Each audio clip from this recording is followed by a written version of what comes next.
Night arrives in the Persian Gulf as if poured from the bottom of the world, thick, metallic, breathless. From orbit, satellite sensors pick up faint glimmers scattered across the strait like embers on black glass. The Strait of Hormuz, narrow and unforgiving, has become the stage of something both ancient and terrifyingly modern, a fight over control of the world's most vital artery. It is here, in these waters less than 40 miles wide, that the future of global trade now flickers against smoke. The United States has just struck 16 Iranian vessels, mine-laying ships moored near Iran's southern coast. Precision munitions streak out of the desert night, slamming into their targets with the surgical confidence of machines that no longer hesitate. Central Command releases the footage in seconds. 9 boats bloom into flame, recorded through infrared lenses that render destruction as an abstract ballad of light. Officials call it a defensive action. Tehran calls it an act of war. What unfolded in those moments was more than another skirmish. It was a direct intervention at the mouth of the world's energy lifeline. According to the International Energy Agency, about 1/5 of all crude oil shipped globally passes through this narrow corridor each day, the equivalent of roughly 20 million barrels. To disturb the Strait of Hormuz is to disturb the global bloodstream. Fuel prices rise before dawn in multiple time zones, stock tickers convulse. The war that Washington claims to be containing has now spilled into every trading floor on Earth. This escalation did not come from nowhere. For weeks, intelligence satellites had tracked Iranian naval units repositioning along the inlet's entrance, hauling cylindrical containers on a smaller craft, almost certainly naval mines. American analysts recognized the pattern instantly. In the 1980s, during what came to be known as the Tanker War, those same devices had crippled merchant ships and severely damaged the USS Samuel B. Roberts, forcing U.S. retaliation that destroyed much of Iran's fleet. 40 years later, the pattern repeats, rendered in higher resolution and deadlier ordnance. History does not echo in the Middle East, it loops in high definition. Inside Washington, the administration's message fractiously collides with its own bravado. Defense officials insist the strikes were calibrated, limited, proportionate. Within hours, the president's social media account contradicts them, promising that if Tehran dares to block the flow of oil, he will retaliate 20 times harder. The statement detonates across networks even faster than the missiles themselves. Reporters chase clarification, press aides craft corrections that sound uncannily like threats. On the same morning, the Energy Secretary proclaims that a U.S.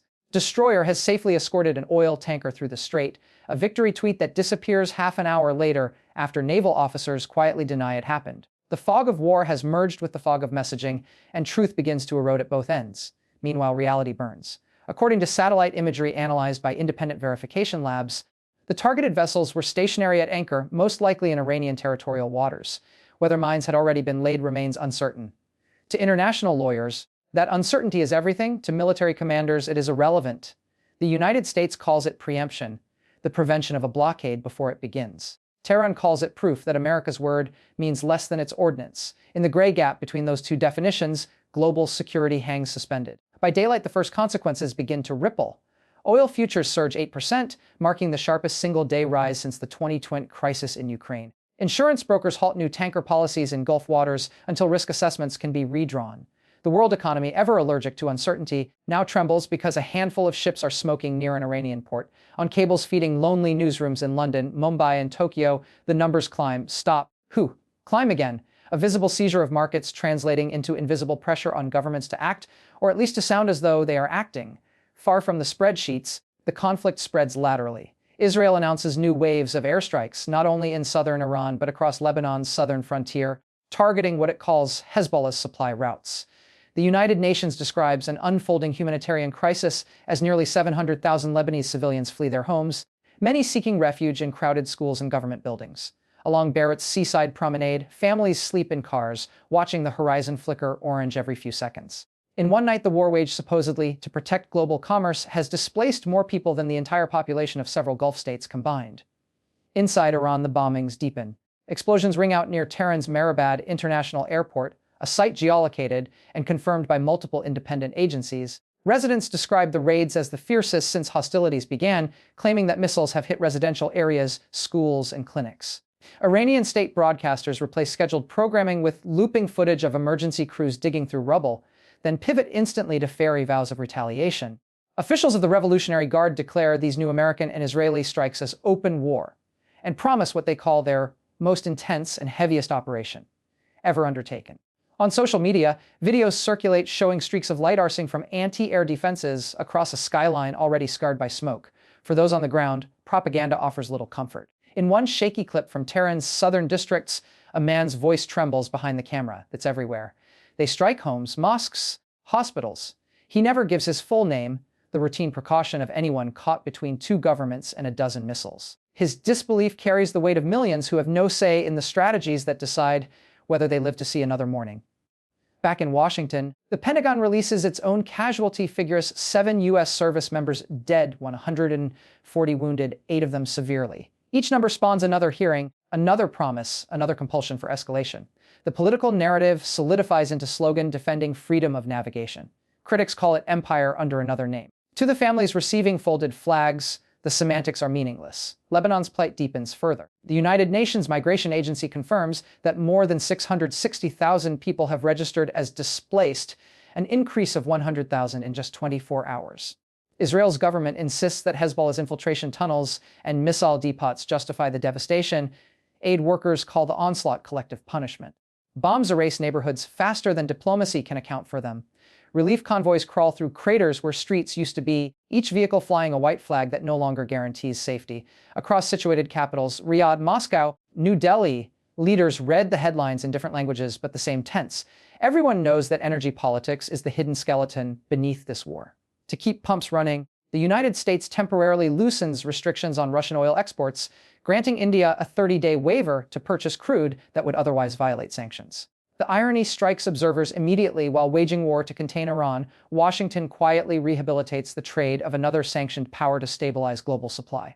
According to Treasury Secretary Scott Bessent, the measure is purely economic. In truth, it signals something wider: the collapse of a sanctions regime under the stress of simultaneous crises. In Tehran, the battered capital, black rain begins to fall. Burned hydrocarbons from destroyed fueled depots mix with humid air, coating streets with a greasy film that seeps into everything it touches.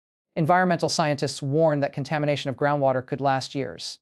The war has entered our throats, mutters an exhausted shopkeeper in an interview smuggled to a foreign network. His words cut deeper than any policy paper. They sound like prophecy. All wars hold mirrors to the economies that sustain them. The Hormuz campaign reflects the contradictions of a world addicted to oil yet terrified of the instability that oil invites. American strikes aim to secure the arteries of energy flow, but every explosion only proves how fragile that flow has become. In protecting commerce, the campaign risks paralyzing it. Tankers reroute north toward the Red Sea, their insurance premiums multiplied 5-fold. The detour adds nearly a week to each journey.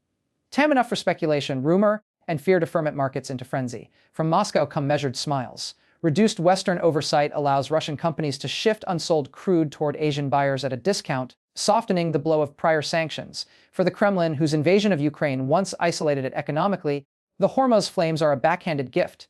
Turmoil elsewhere means breathing space at home. Diplomats phrase it more delicately: every crisis is an opportunity for recalibration.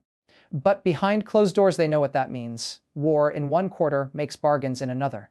Inside the White House, officials still struggle for coherent narrative. The press secretary tells reporters that only the U.S. president holds authority to declare Iran's unconditional surrender, a statement intended as metaphor that the entire region hears as ultimatum.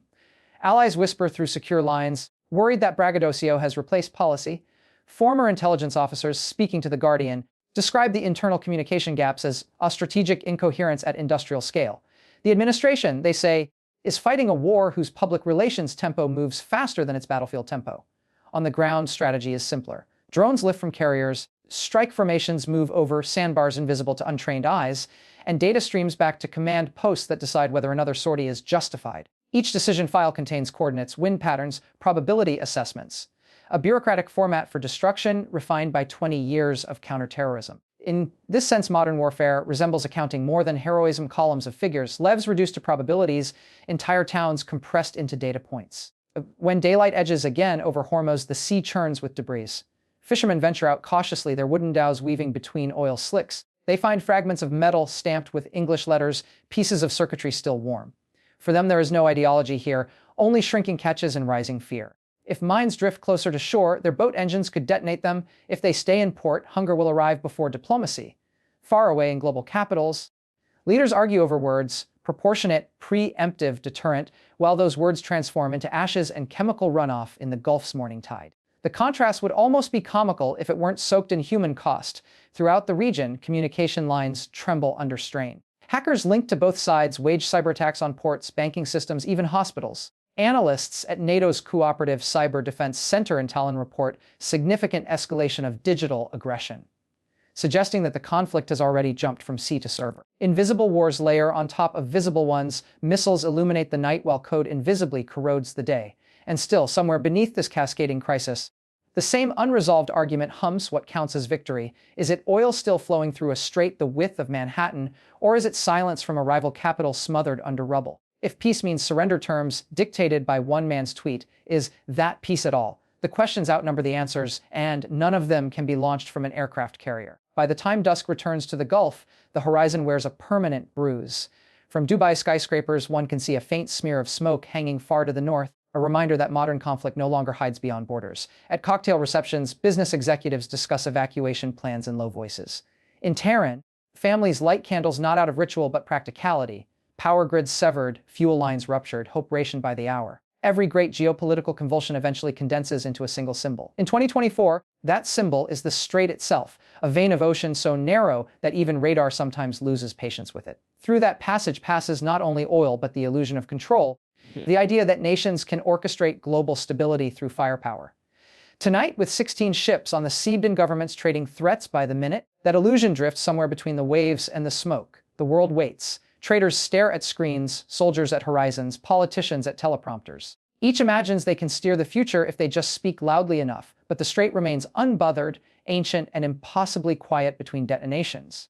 Its waters carry everything humanity sends through it: tankers, mines, prayers, without judgment, without pause. That is where this first movement in the unfolding drama ends, amid fumes and uncertainty, as the most important waterway on Earth turns once again into a fault line of history. The next act will unfold in the spaces we cannot yet see, in servers, in boardrooms, in refugee camps, and behind the nervous smiles of diplomats who know that every brief pause in the shelling is merely the world resetting its heartbeat before the next shock. Morning over the Gulf carries a new tone, not silence, but the tremor of systems rebooting after shock. Networks flicker, online, ministers issue statements, and soldiers dig through last night's shard of decisions as if calming a battlefield made of wires. The Hormuz raids are barely a day old, yet their political and digital after-images have already begun to ripple outward like concentric circles from a stone thrown too hard. Within hours, Tehran's Foreign Office steps into the marble hall that hosts its daily press calls. Cameras hum, reporters lean forward. The spokesperson's voice is tight with fatigue and fury. Iran will answer in kind, in domain, and in degree. The phrase is deliberate, crafted to suggest sophistication, not chaos. This time, they imply, reprisal will not come only from rocket batteries along the coast. It will arrive through fiber optic cables, on laptops, through manipulation of the invisible architecture holding modern life together. Western intelligence had been expecting it. Cybersecurity divisions quietly go on high alert. The United States Cyber Command moves into what officials described to the Washington Post as defensive surge posture. In plainer English, every system that matters, ports, pipelines, stock exchanges, braces for intrusion. Analysts in Frankfurt watch for sudden distortions in energy market algorithms. In Singapore, technicians air gap-critical terminals, sealing them off from internet access altogether. The new war will not be seen on television first. It will start with a blinking cursor. By noon, hints of the counterpunch arrive. A series of inexplicable port slowdowns hits the Western Indian Ocean corridor. Container tracking data freezes, cranes idle mid-air. A junior dockmaster in Muscat realizes his console is showing ghost vessels, ships non-existent in any registry, moving steadily toward Oman. Within the hour, maritime cyber centers in London confirm what everyone suspects at turn is retaliating not with missiles, but with code. Iran's Revolutionary Guards Corps has unleashed what researchers later call the venom eel, worm, malware designed to corrupt global vessel positioning systems. It doesn't sink ships, it confuses them. In the crowded lanes of the Gulf, confusion can kill more efficiently than explosives. The metaphor spreads faster than the worm itself. War by phantom ship. Global newsrooms scramble to keep up, broadcasting grainy radar images of icons vanishing, reappearing, colliding. In reality, few vessels are lost. But the psychological jolt is profound. Insurance firms suspend coverage again, shipping halts. The torrent of global trade stutters one more time. For ordinary citizens, it appears as rising prices in groceries and gasoline. A conflict diffused through markets into the bloodstream of daily life. Meanwhile, politics in Washington knots itself tighter. Congressional hearings open under Klieg lights. Lawmakers wave printouts of casualty numbers and satellite maps. Some demand full-scale war authorization. Others caution against another forever engagement. Journalists chase the contradictions spilling hourly from briefing podiums. According to footage verified by Reuters, the president, returning from an energy summit, tells reporters, Iran will learn what happens when they play games with American highways at sea.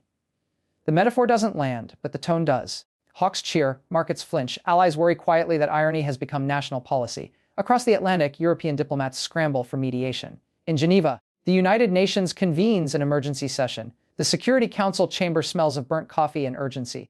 Russia demands an end to unprovoked Western aggression. China calls for respect of regional sovereignty. Britain reads simultaneously from sympathy and alliance. When the U.S. representative rises, the air shifts, delegates open notebooks, ready for the new line Washington will deliver to justify or to recalibrate. The speech lasts 11 minutes, language equal parts threat and reassurance. When it ends, nothing has changed except the world's growing suspicion that no one is fully steering this conflict anymore. Far from the jargon of diplomacy, the human ledger darkens. The UN High Commissioner for Refugees reports that Lebanon's displacement numbers exceed 800,000. Schools inside an overflow, makeshift camps bloom across coastal parks. NGO convoys struggle to keep aid lines intact under intermittent air raids. A Syrian aid worker describes to Agence France press how families keep one bag packed at all times, a new rhythm of living shaped by the expectation that nowhere will remain safe for long. From the south of Lebanon, cell phone clips trickle out showing neighborhoods cratered to skeletal shells. In one, the camera pans across collapsed buildings. A child's voice counts softly 1 to 10, marking every blast still echoing in the distance. That video plays on screens from New York to Doha, reminding the world that precision strike remains a theoretical term until it meets earth and bone. Inside Iran, the counter-war intensifies. The Revolutionary Guards announce through state television that they have launched Operation Karbala Lightning, a set of missile and drone operations targeting what they describe as aggressor outposts in Iraq and Israel. The name evokes religious memory, calling back to a 7th century battle central to Shia identity. To Western observers, it is another data point. To Iranians, it is myth wielded as morale. War becomes ritual, ritual becomes nationalism, nationalism becomes endurance. By evening, a U.S. diplomatic compound outside Baghdad reports a direct drone hit. 2 security contractors are injured. Defense officials speak on background to CNN, acknowledging what they call a pattern of distributed retaliation. Each response fuels the cycle: act, counteract, justify, repeat. The machinery of escalation hums smoother with every revolution. In Israel, the war takes a more personal cast. Prime Minister Netanyahu appears before cameras declaring that the Iranian people should choose freedom over tyranny. He urges them to rise, to bring down their own regime. The statement is aimed at television audiences but lands in Tehran like a spark in dry grass. Protest hashtags surge again despite heavy censorship, mixing anger with exhaustion. For a moment, it feels as if the war outside might merge with the dissent within. Yet the cost for speaking is immediate. Security forces pour into squares, firing tear gas made in factories thousands of miles away. Western correspondents relay fragments before their connections go dark. Later, the Ministry of Justice in Tehran releases its statistics: 500 arrests in 12 hours for collaboration with foreign propaganda. Each modern revolution, it seems, begins on a smartphone and ends in silence. Economically, the world tilts. Brent crude crosses $140 a barrel for the first time since the invasion of Ukraine 2 years prior. Inflation metastasizes across continents already fatigued by crisis. Governments announce fuel subsidies overnight. Protest movements reignite from Nairobi to Paris. In Mumbai, taxi drivers go on strike, their placards depicting distant coastlines most have never seen. The Hormuz War has become global not by geography but by consequence. Within think tanks from Washington to Berlin, strategists invent new terminology to describe the scope. Hybrid petroleum warfare, economic attrition conflict, the invisible blockade. None quite capture it. In practical effect, the world is witnessing an intersection of high-tech combat and old world resource dependency, drones and digits securing the same oil routes once fought over with sabers and wooden hulls. History modernizes, but it never retires. As the second week unfolds, humanitarian coordination collapses under competing narratives. The Iranian government accuses Western NGOs of espionage. Israel accuses UN agencies of bias. Funding evaporates. Disease spreads in camps along the Bekaa Valley, bringing headlines that feel painfully familiar: cholera, typhoid, scarcity. The war is new, its afflictions are ancient. Amid all of this, one event shifts perception again. A cyber attack of unprecedented scope hits global energy infrastructure. Screens in Houston, Rotterdam, Dubai, Shenzhen all flicker simultaneously. Oil flow monitoring data vanishes, replaced by scrolling Quranic verses rendered in phosphorescent green. Within minutes, production meters misreport supply, and automated trading algorithms cascade into panic. Millions of dollars change hands before emergency shutdowns slam systems offline. Investigators later link the breach to a shadowy group calling itself Children of the Strait, likely a front for Iran's Quds force hackers. Their message is clear: if the U.S. and Israel strike ports with bombs, Iran will strike ports with bites. The scale startles even veteran analysts. not because of the damage, which is contained, but because of what it proves the threshold between digital and kinetic war has finally dissolved. In the aftermath, the U.S. financial markets close early for stabilization, a rare peacetime measure. Behind closed doors, energy ministers hold a virtual summit, cameras off, microphones muted except for one speaker at a time. Mutual distrust outweighs coordination, yet each understands that collapse of global oil logistics would cascade into famine. For the first time in decades, rival leaders find themselves united not by alliance but by math. Through it all, ordinary Iranians, Israelis, Lebanese, and Americans drift through parallel exhaustion. In Tehran, blackouts paint city blocks in alternating light and darkness. In Beirut, generator smoke thickens the humid air. In Tel Aviv, citizens stare up at contrails and tell themselves those are defensive missiles they have to be. In Washington, commuters drive past fueling stations where prices scroll upward faster than they can read.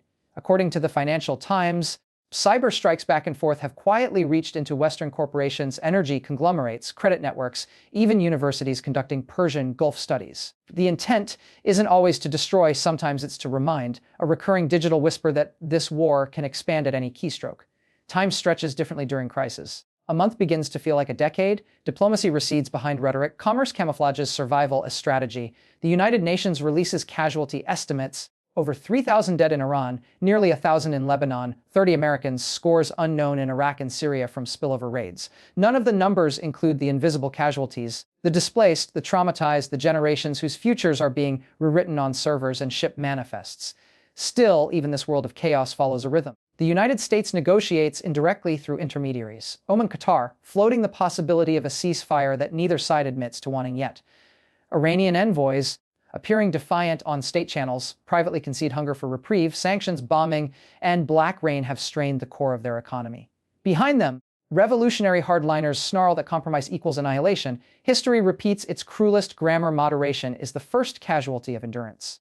When covert communications finally begin, encrypted messages traveling from neutral embassies through Vienna's secure servers. They carry a single premise: stand down around Hormuz, humanitarian corridors in Lebanon, cyber ceasefire monitored by the Swiss. No one announces this publicly. Governments deny negotiations even as they negotiate. The world keeps watching explosions that, for once, are fewer. For a passing moment, a tentative quiet settles over the strait. Tankers tested by fear resume slow movement. The seawater, still iridescent with oil residue, reflects sunlight through a haze that now smells unmistakably of industry and war. Offshore rigs grown back to life. Satellite analysts note that the heat signatures of bombing runs have dipped by nearly 40%.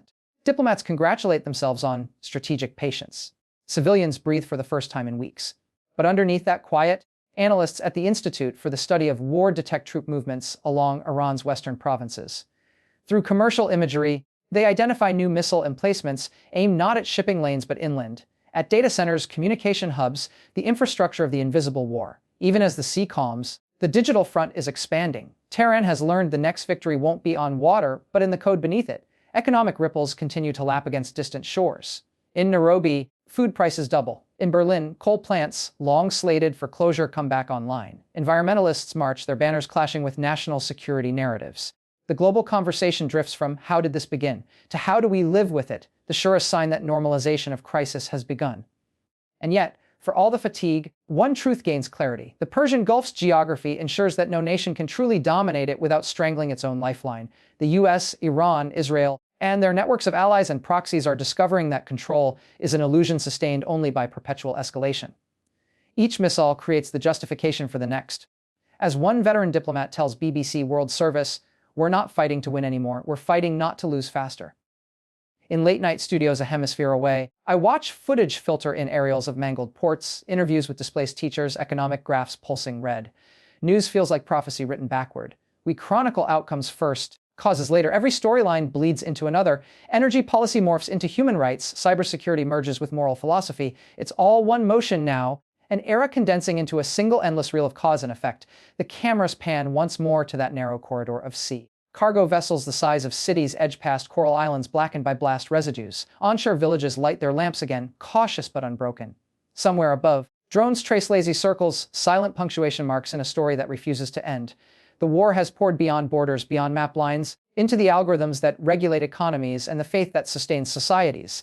And in that diffusion lies its true danger. It may never offer the closure that older wars once forced. There will be no surrender document, no victory parade, Only the gradual recognition that the line between peace and conflict dissolved while the world was watching fuel prices. Night drifts across the Gulf once more, carrying with it the hum of restored but fragile routine.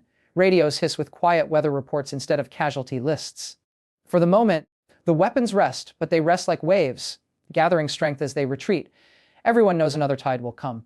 And that is where the echo of the Hormuz strikes now resides, in the soft mechanical breathing of engines starting again, in the low digital ping of reopened networks, in the uneasy heartbeat of a planet learning that modern war leaves no hinterland untouched. The fires may burn lower, but they have entered the circuitry of daily life. Part 2 ends not with an explosion, but with a flicker, the light of screens recalibrating for whatever comes next as the strait itself shimmers below like a mirror too honest for comfort.